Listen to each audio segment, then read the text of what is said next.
Yes. These well-bred, refined, courteous women. Yeah. That they're polite, genteel, good or aristocratic birth. Yes. Now, there is this idea that vulgar affection, yeah, of the qualities associated with good breeding. Oh. Now, there are some that have a kind of vulgarity. Yes. And I think vulgar is a really good word to describe this. They're more concerned about breeding, yes, than they are about the result of the breeding. Now, let's say I wanted to have 10,000 children, and I kind of wanted them to be, well, very independent in their own thinking, yes. Somewhat strong-willed, yes. Those that would say, well, even if you don't like what I'm doing, you can go fuck yourself right now. See, you could breed with the intention of wanting, yes, them to have that kind of personality. That if you decide to screw with them, they would just. Mhm. Now, we often wonder, yes, the vulgarity of their affection to their breeding. Po, po, po, po. Their family's what's important. And the whole thought of them just being these erotic individuals that love to use their sexual nerve endings. Yes. See, the vulgar, common, unrefined, and coarse. Now, being vulgar, there's this attraction to breeding. Now, what if I wanted to breed with women that I wanted children that were very, very strong in their ideologies about what it means to be a person?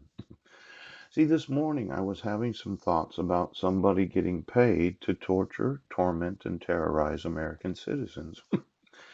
And there seems to be in this family um, the idea, yes, that if you pay me, I will do something mean to somebody else because you're paying me to terrorize Americans. Yes.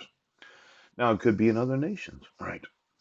And the thought is, yes, well, I'm not going to flush my shit. Poop. I'm going to rearrange somebody's personal items. Yes. I'm going to steal a person's trail mix. Yes.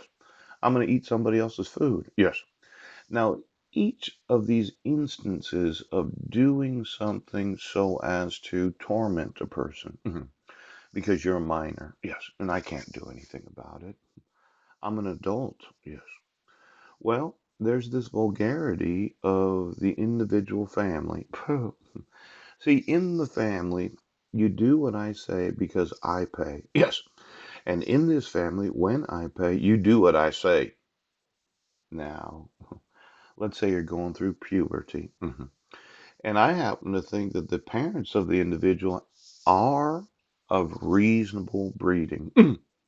But every time I experience anybody doing something to cause me harm, I begin to think that there could be, yes, this lack of knowledge about what it means to think. Now, I notice the dogs, yes, they always keep reusing the same thoughts because in their family, no one has an original thought.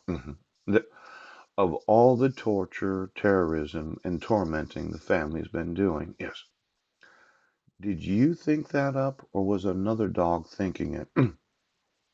See, when you when you do what I say, I do pay. Now, let's say it's my Uncle Wayne. I grew up with him. Yes. Uh-huh. And his thought was, well, I'm paying, you do what I say. Yes. But the problem is you're doing what somebody else has thought. Yes. And they're paying you to do what they were thinking. Yes.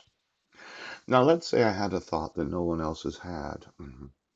What's the value of the thought? Should I be paying you to do what I think? Because really, when you do what they say, you're doing what they were thinking. So you can't actually do anything without thinking. Now, this is a very, very big problem for a lot of those in the family. what you're doing is you're thinking about how to cause me pain and suffering. Yes. Now, these little experiences that I'm having that you were going to say, well, he's crazy. There's no lookalikes. There's no payroll. Right now! You cannot act, as in move your physical person without having a thought. And if you're getting paid to do what someone else is thinking, yes, because they want to harm, well, it's somewhat of a vulgar. Now, did you think I didn't know what you were doing? Puberty?